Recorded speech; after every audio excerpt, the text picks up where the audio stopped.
I'm going to be talking to you about how and why I set up the Good Hatchery, and also how this space has affected my art making practice. So to take this, I think this is actually going to be quite a contrast to Aideen's talk. They might work very well together. I'm going to be focusing on more kind of issues that affect emerging artists, and that might bridge a gap between leaving college and being mid-career. And to take another film analogy, I was just thinking while Aideen was talking about Fitzcarraldo, I think maybe if you were to take an analogy of a film, I think this might be a Field of Dreams. So it's going to be a little bit build it and they will come kind of approach to funding. So I should probably tell you a little bit about the Good Hatchery to begin. And as I say, I'm going to be focusing a little bit more on that bridging gap, and how you. Before you can go on to access all these wonderful opportunities, which are certainly out there.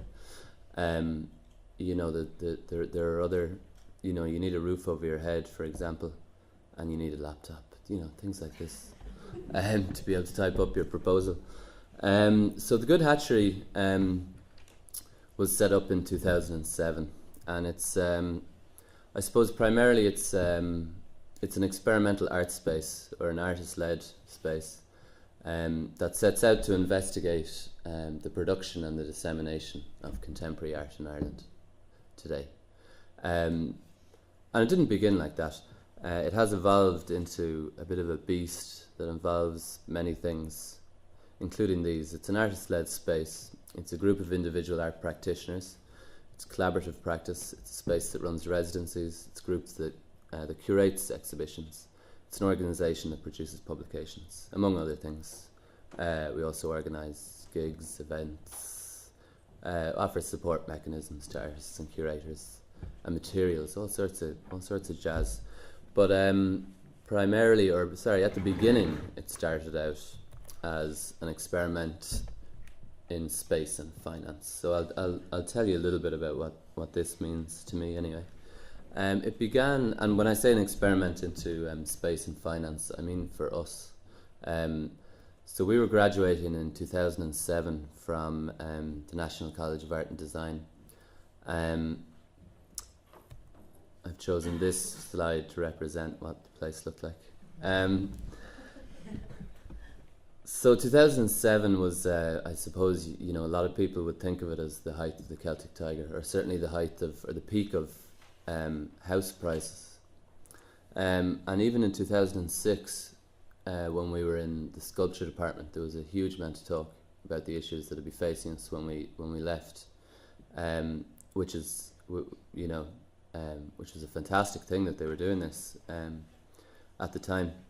And it was really only within that department, to tell you the truth. But anyway, there was a lot of well-deserved, I suppose, conferences going on, and talks and debates. People from other colleges coming to NCAD to talk about this problem.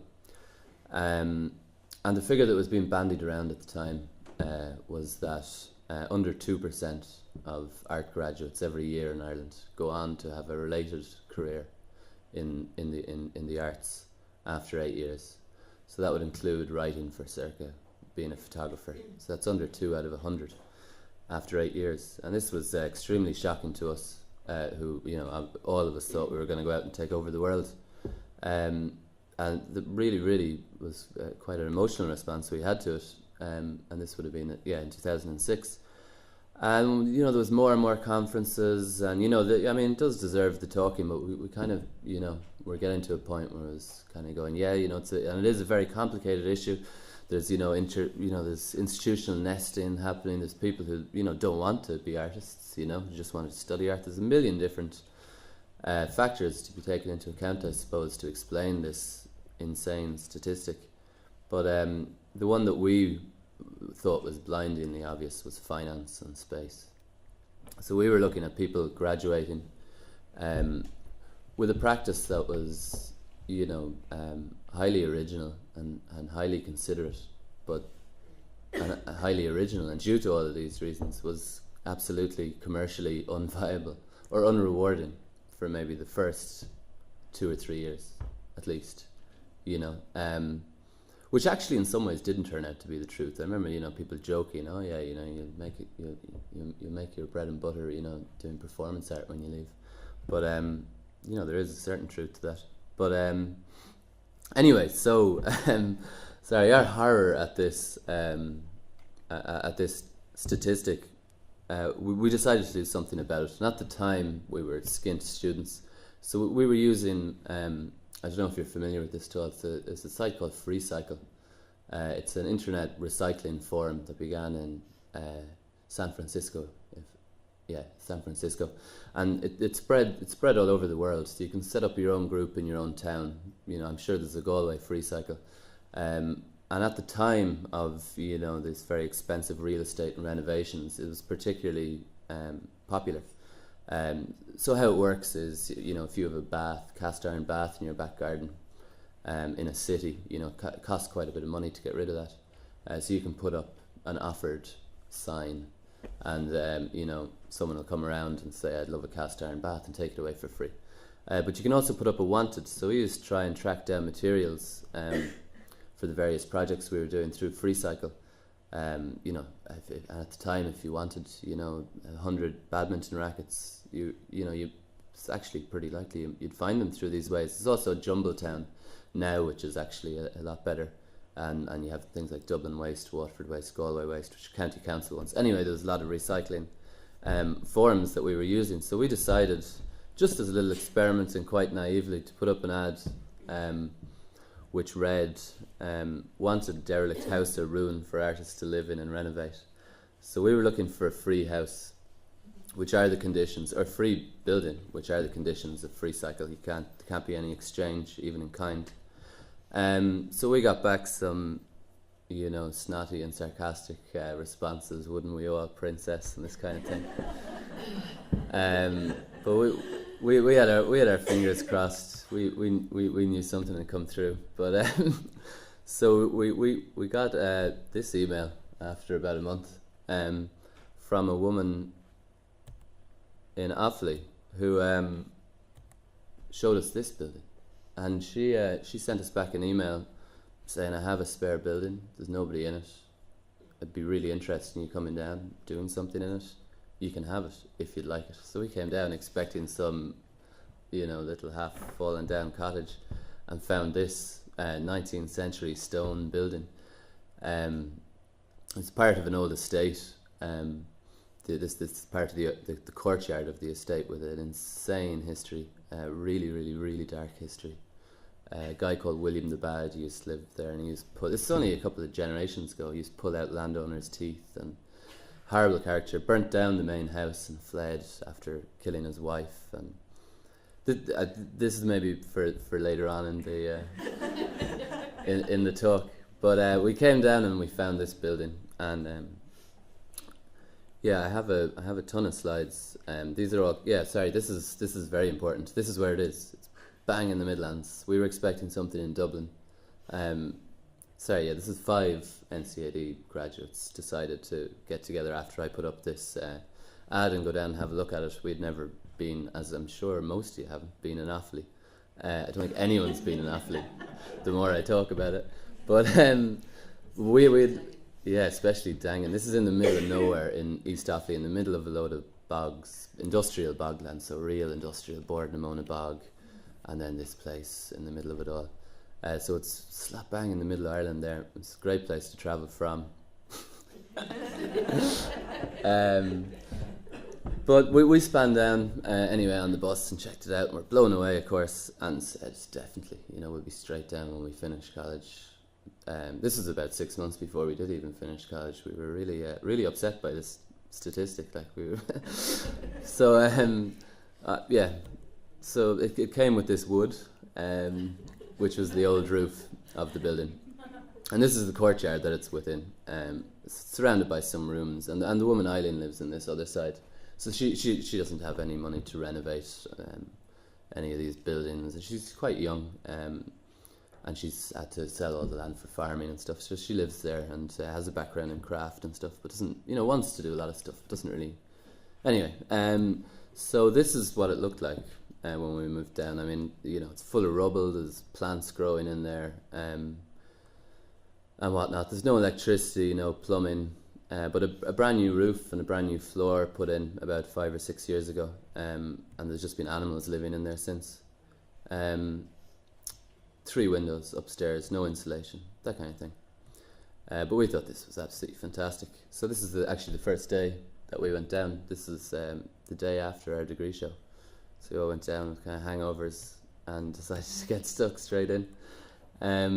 Yeah, and that's day one, clean. And so we kept tapping away like this. And the idea, well, I'll just flick through some of these pictures. All of these pictures are from 2007 and 2008. This is our first toilet, outdoor toilet. This is our degree shows that we got vanned down for free. You can notice that we took some of the walls from the college with us. And they actually donated a bunch of lights and wiring and stuff. And so we kind of had to, we started wiring the place ourselves, and we built a little kitchen. All of this stuff we got for free somehow or other at the beginning, out of necessity, But very quickly we realised that this had to be integral to the rest of the project. So we're about 3 months in now at this stage. So we've started to build bedrooms. We have the place wired.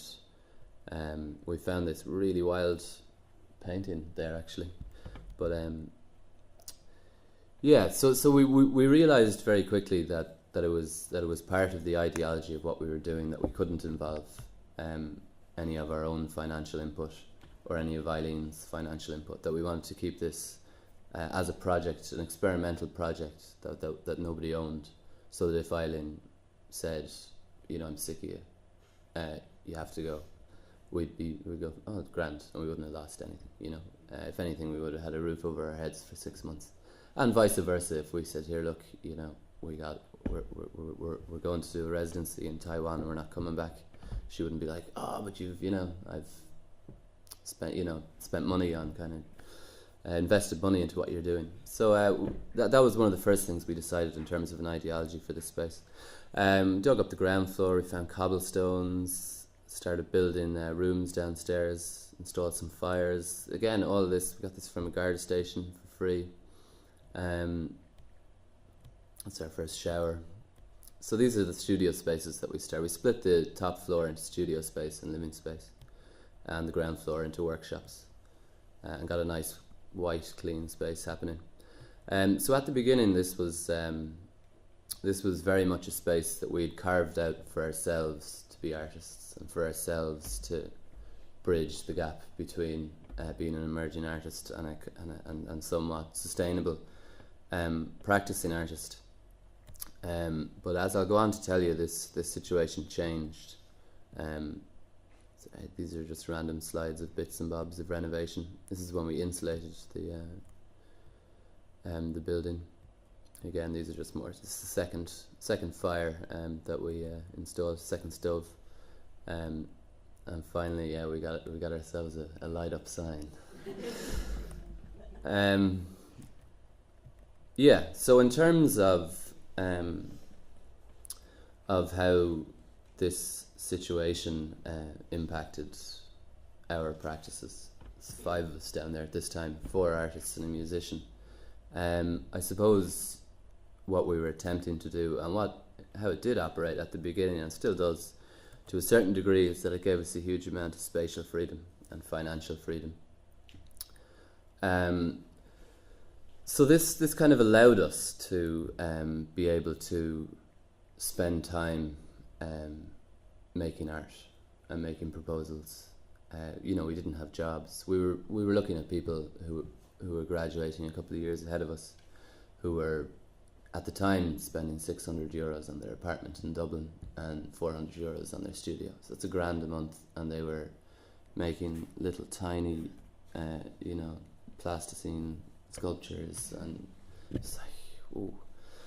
And nothing wrong with making little tiny plasticine sculptures, but they weren't making big sellable oil paintings. It was very, very kind of original practices.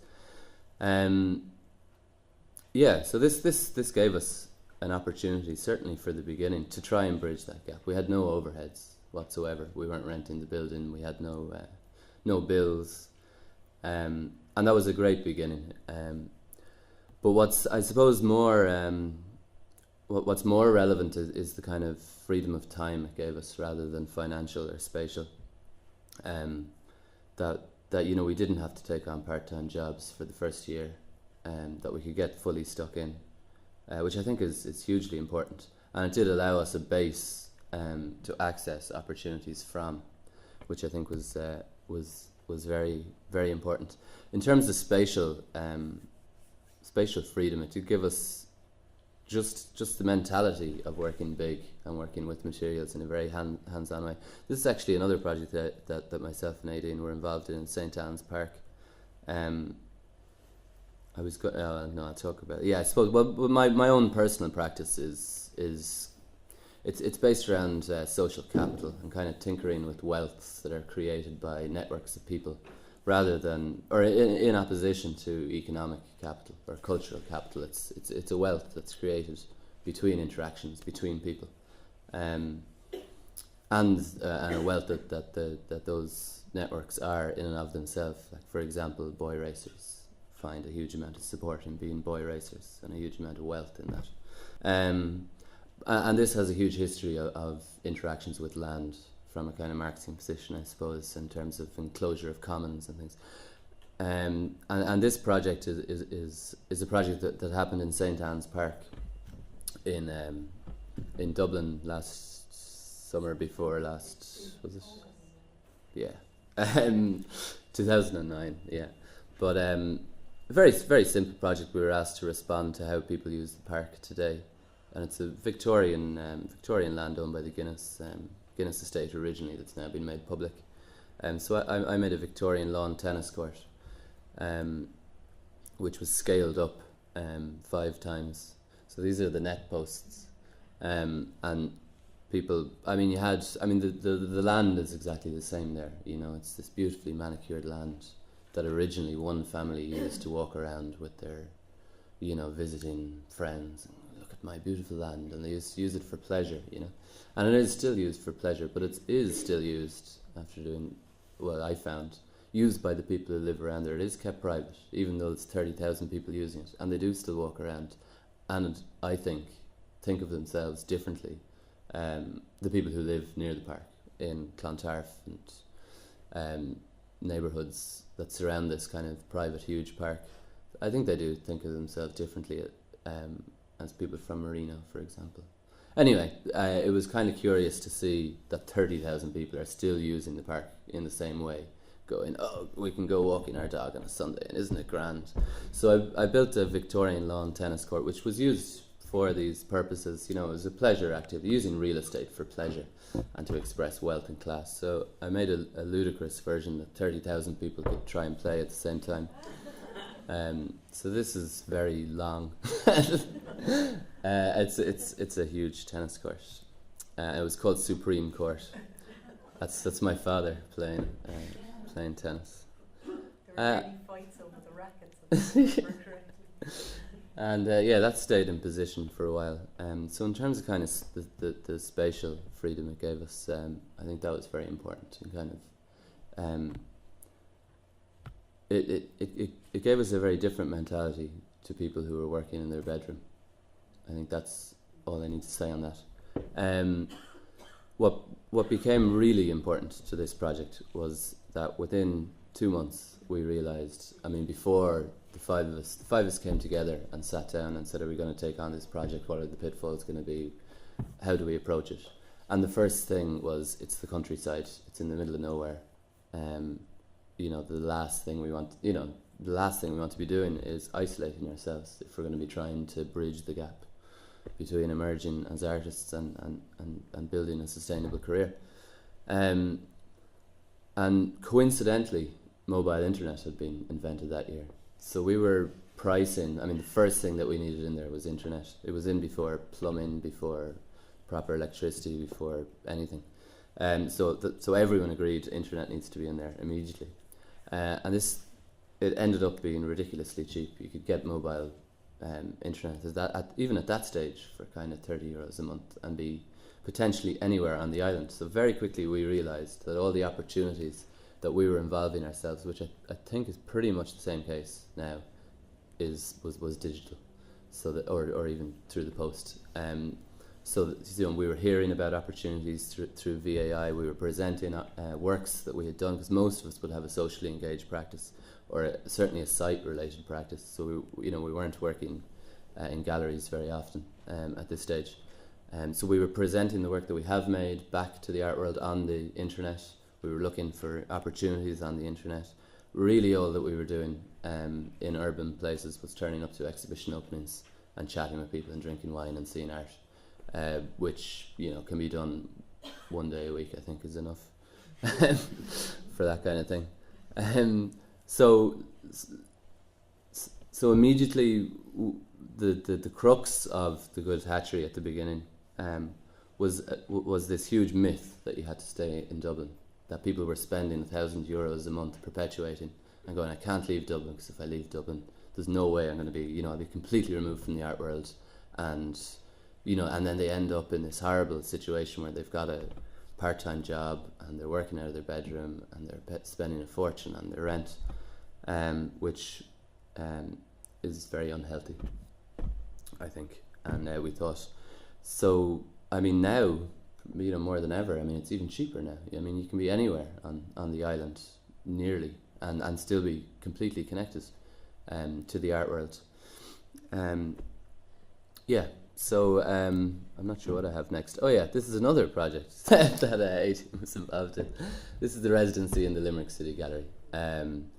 So I picked these examples completely at random. Some of them are quite old, but the point that I wanted I wanted to bring this one up was that how setting up the Good Hatchery affected my practice. First one was kind of spatially and mentally. This was about actually being able to access opportunities that are available and that are out there. So this was a pretty well funded residency. We were accommodated, everything. It was, really well curated by Susan Holland, very well run. It was a great residency, and I spent my time reconstructing a Catholic altar in this kind of public domain where people were constantly. It was called Behind Smoke and Mirrors, the project, and it was, I suppose, in a nutshell, it was about demystifying the studio practice to the public, so that they could walk in and see how artists' processes operate hands-on. So I was kind of using this as a way of interacting with people and talking to them about the Ryan Report, which had just come out while we were on residency. So I managed to, on free cycle, find an altar in a church and took it apart and packed it up in a van and a truck and brought it down, and really slowly in the gallery started building it and putting it back together and super gluing it and casting it and wrecking the gallery floor.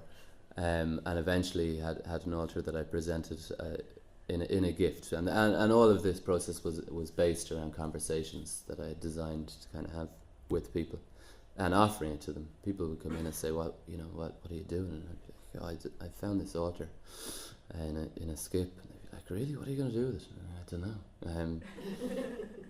I'm going to try and put it back together, how. And I was getting advice from people and really trying to just engage them in just this physical beast of a thing that I found, and then would say, I really don't have a clue what I'm going to do. It weighs a ton, would you take it? Would you like it? Because most people say, geez, that's probably worth a bit, which it is, it's a huge piece of marble, and slowly collecting all these. One woman said a lovely thing. She was like, oh yeah, no, I would take it, all right, yeah. And I was like, what would you do with it?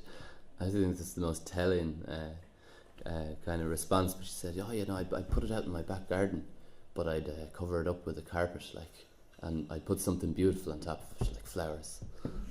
I was like, this understanding it was worth something, in money, and that it shouldn't be destroyed, but didn't want anyone else to be able to see it, and it was inherently ugly, and needed flowers anyway. And in tandem with this, I was contacting spam emailers in particular fishers with a PH, who are the guys who send you emails, usually claiming to be from some part of Africa, telling you that the good Lord has brought us together, and that they're dying of poisoning from their Muslim cousins or something, and they've got this huge inheritance, and they need a nice Catholic businessman to help them claim it away from these terrible Muslim cousins of theirs, and very, very overtly using religion to manipulate people. So I engaged in their manipulation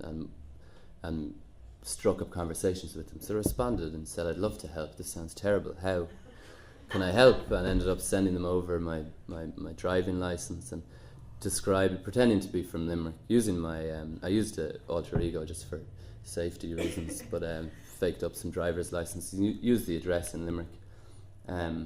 So I ended up having to describe what life was like in Limerick as well while I was living there for the first time, which became a significant part of the project. But why I brought this up, this is Salva Obi and Favour Obi, who were eventually kind of offered to me as beautiful Catholic women who wanted a good Christian husband, and would I come over and take care of them? Because they spent ages trying to figure out your demographic. It was really what they're doing for a very long time through conversations and figuring out what angle will work on you. And having phone calls with them, I mean, they'll answer the phone 24 hours a day. There's a guy there who certainly sounds like, mopeds flying around in the background, he's on the phone to you, and they respond to emails in 20 minutes, and we were posting each other letters and stuff. But anyway, why I brought this up was I think that the financial freedom involved in setting up your own space, your own situation that doesn't have insane overheads, means that very practically you can afford to go. And I mean, some people can't afford to do residencies. I was shocked at this when I first heard this, that people were saying, oh, it sounds great, because I found that as a really, really important part of developing a career, was to get involved in a lot of residencies within Ireland, which there are many of. And they are funded, most of them. Some there aren't, which are still fantastic. But if you're paying your €600 for your house in Dublin while you're down there, and maybe your fee just gets eaten up by your rent, and you've got, which happened in Limerick to one of the girls, which is just something to be aware of, I suppose. This is an unfunded residency actually that I did in Westport straight after college. I'll probably keep moving anyway, but this is a machine that kind of was built with the involvement of a priest from the area, and it's a fake machine that claims to generate amandic energy and kind of cure or help alleviate boy racing accidents and suicide in young men and fighting outside chippers. But while it happened, two guys did actually commit suicide who were 15, right next door to the studio, and we thought that's the whole project over. But it turned out to be the actual ideal time to be presenting non-solutions. But it had to be, really tentative. I didn't want to go ahead with it, but the priest was like, now is the time. He was a real wacky priest, but he had his finger on the pulse in terms of how people were feeling. People, didn't have anything to say, and there was no solutions, but they wanted it not to be invisible, even if it's just a false machine that some, anyway. Yeah, how am I doing? I'm on 28 minutes. Yeah, I might, this is another residency. Maybe actually this is a good one just to note that it's out there. It's in Roscommon County, run by Roscommon County Council. It's called Art at Work. And once a year they take a number of businesses agree to take on an artist for between 3, or you get funded for 3 weeks and you can stay a bit longer. But you're given access to all the facilities of the business. There's a bakery, bank. It changes from year to year. Forestry, park, all sorts of different places. And it's an absolutely fantastic residency and really well organised and really well funded.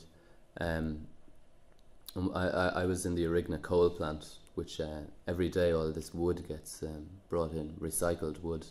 It gets burnt to dry out coal slack from all over the world, which then is made into smokeless coal pellets. But it's built right beside the mine that they had to close down. And again, through this sort of, I suppose, it's an all-male workforce, so I had to start building just to attract attention from like these men. That I couldn't go walking around with a notebook in this situation. So kind of Worse with an easel. yeah. So I had to set up a situation that would draw them in. So I chose this spot that was a bit like a stage, this concrete bunker, and they always parked their cars outside. And I just started building and kind of looking like I didn't know what I was doing really. And they'd come in and go, "Oh, here, look, you don't want to do it like that." Kind of situation. We got talking about a lot of different things, and then again it was those conversations that went on to inform the work, and this kind of very utopian structure. We were talking about pyramids all the time for some reason. They're all mad into pyramids and motor madness syndrome and various things. We ended up building a bar for them that offered free mead during their work hours. And this was the bar, but it served as a tourist location because constantly coaches would pull up and be asking where the Arigna mining experience was. So after a couple of weeks, I was able to say, "Well, this is part of it," and people would come in, and this was a she-beam from the future, kind of, but predicting a kind of collapse of the economy, which they were all talking about at the time. Really early on, it was just before it was coming out in the radio and stuff. They were, anyway, yeah, they seem to see it coming. I won't even talk about that project. So another way that setting up the good hatchery affected my practice. Quite quickly, actually, within the first year, 3 people decided to leave out of the 5. One guy moved to Canada. He's back since, but he got an opportunity and he moved to Canada for a year, so that was fine. And 2 people pulled out because they found it very hard to deal with the fact that there was no finance involved. Their uncles were saying to them all the time, what's the catch and where's the trick and who's manipulating who here? It's gonna go wrong. Where's the catch? And they were quite worried about this, and they were either that we actually want to put some money in or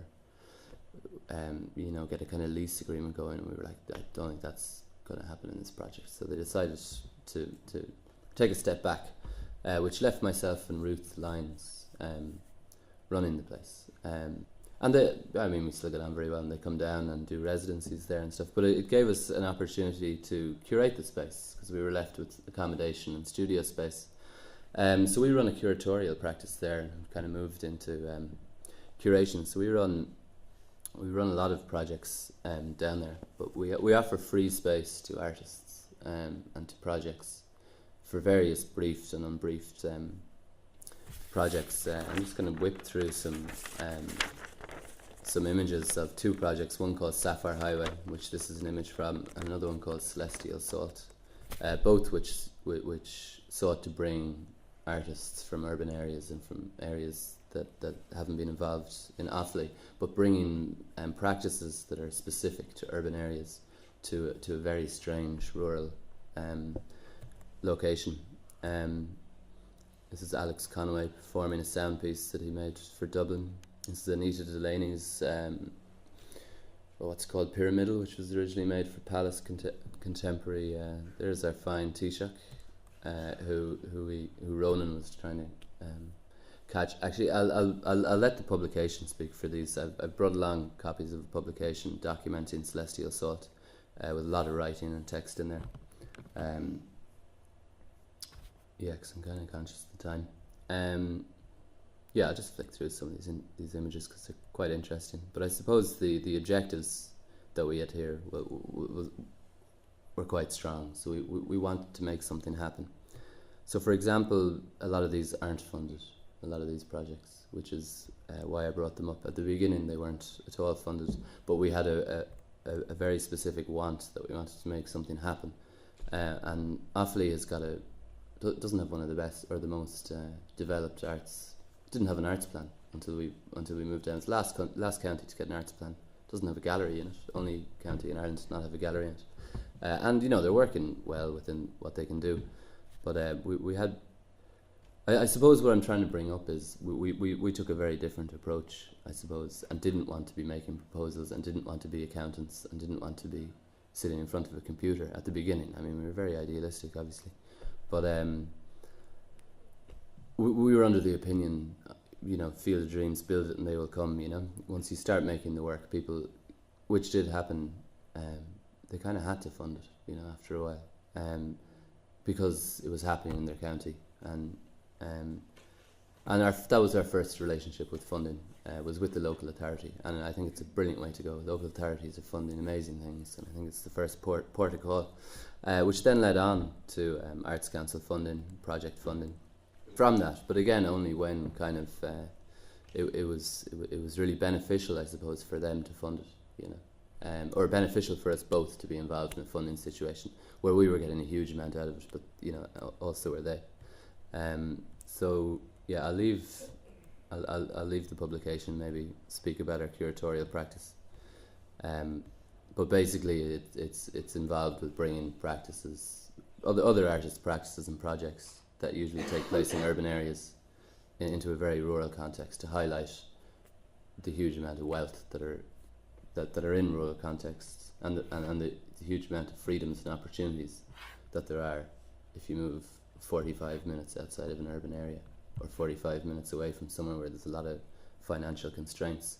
I think in Ireland, because these are so separated in Ireland, I think we have a fantastic opportunity.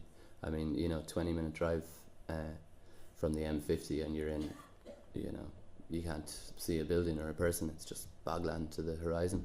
It's like being in the moon, it's 20 minutes away from the M50. It's shocking how we can live in that situation.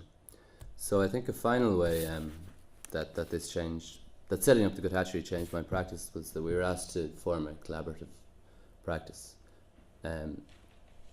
So we were asked to represent the Good Hatchery at a show in Dublin, in Amoca, the inaugural show of the Irish Museum of Contemporary Art, which is a warehouse space. And we were asked to make a piece of work a new piece of work that summed up what the Good Hatchery was all about, without being in any way pedagogical or text-based, I suppose. So we created this water tower, and we're surrounded by these water towers in Offaly. And I suppose our collaborative practice has become really interested in what we call the ultra-ordinary. So the kind of architecture of things that are so ordinary that they become invisible, like electricity, wires, plumbing, stuff like that, really boring stuff.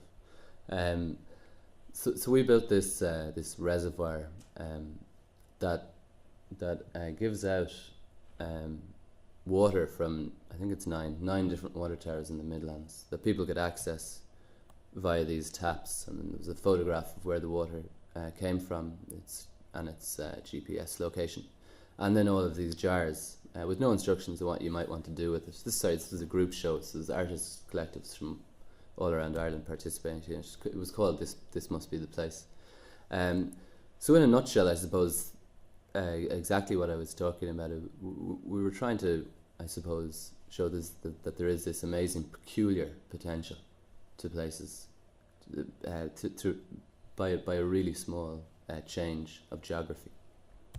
This is a show that we did in Monster Truck, which is, again, this time was based around information technology, and we're kind of thinking about how, I suppose, the importance of kind of information technology in our situation influenced this a huge amount.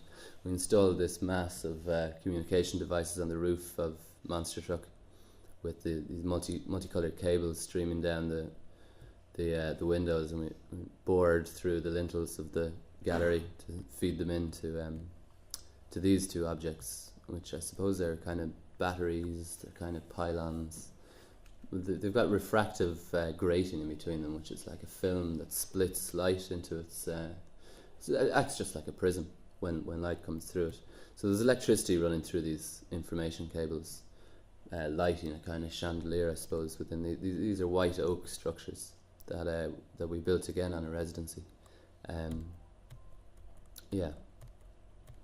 Again, this is about the kind of about the storage of energy. This was in a gallery cum clothes shop, so this object would fill the gallery and the clothes shop, unfortunately, with steam every 20 minutes. A recent show that we made in Waterford that we were invited to come down to do in Soma Art Space, which is another artist-led initiative down in Waterford. It's called Seahorses Tired of Living in the Real World. We did a lot of research, working closely with Waterford Glass, who were moving out of Waterford the week that we opened our show, and the Waterford Glass Interpretive Centre was opening. So we were working with a seahorse farm in Dublin, which is their emblem, and working about Waterford Glass. And we boarded up all the windows of the gallery to make it look like it was closed, but to also make the inside dark. And we built this chipboard structure. So it's kind of based on this kind of tacky commercial architecture you'd see inside of a little fish tank. But it's a well. It was kind of built on these holy wells, and again it's about storage of water. It's a spiral well staircase thing, but it's entirely filled in the centre with gin that you can access by means of a little glass, which was there for 2 months. This huge well of gin, and it's a great photograph of people's reaction to it. And surrounded by videos that we carried out researching the seahorse farm. So I might just finish on this slide. It's one of the last collaborative projects we did in Kilkenny for a project called Commonage, which was an investigation of community in rural areas. And we built this mobile enthusiasm unit, which again is a bit kind of Russian, but it was displaying images of people from all over the globe in different high diving poses. It was kind of about the architecture of the missionary, I suppose, and UN kind of peacekeeping missions. And it sat atop this ancient mound and just projected light, lit up the whole sky, and it was just a beacon for people to come up and hang around this kind of horrible military object. I might just leave all the rest up to questions, if that's okay. Thanks.